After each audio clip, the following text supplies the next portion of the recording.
বন্ধুরা, mission mathematics চ্যানেলে তোমাদের স্বাগত। তো আমরা জানবো আজকে কিভাবে একটা সংখ্যাকে কথায় লিখতে হয়। তো 8 অঙ্কের সংখ্যা অবধি শিখলেই আমাদের চলবে, কথায় লেখা কিভাবে যায় সেটা আমরা লিখতে পারবো 8 অঙ্কের সংখ্যা অবধি জানলেই।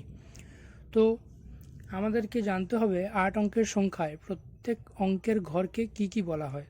তো আমরা জানবো ডান দিক থেকে বাম দিকে গেলে প্রতিটি ঘরকে প্রথমে জানবো এককের ঘর, দশকের ঘর, শতক, হাজার, অযুত, লক্ষ, নিযুত আর কোটির ঘর।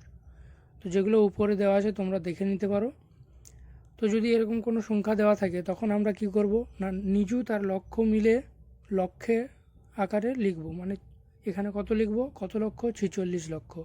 আর অযুত আর হাজারকে একসাথে লিখব 27,000। আর দশক আর এককের ঘরের অঙ্ক দুটোকে একসাথে লিখব কি 98। তাহলে এটা কি কোটির ঘরে 2 আছে, মানে 2 কোটি, 2 কোটি।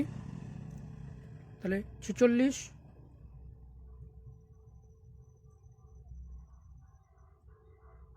লক্ষ 27,000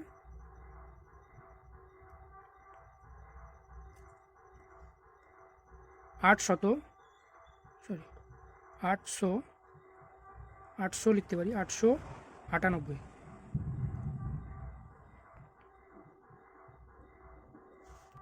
তো পরেরটা যদি থাকে এরকম তাহলে লিখব 6 কোটি,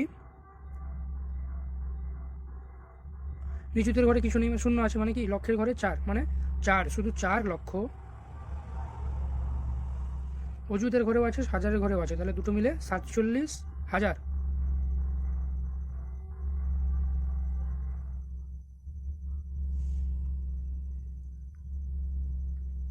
400 বা 400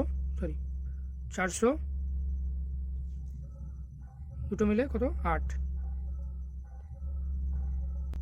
এই হচ্ছে কথায় লেখা। তো বন্ধুরা, ভিডিওটি ভালো লাগলে লাইক করে দিও, আর নতুন হয়ে থাকলে চ্যানেলটিকে সাবস্ক্রাইব করে দাও।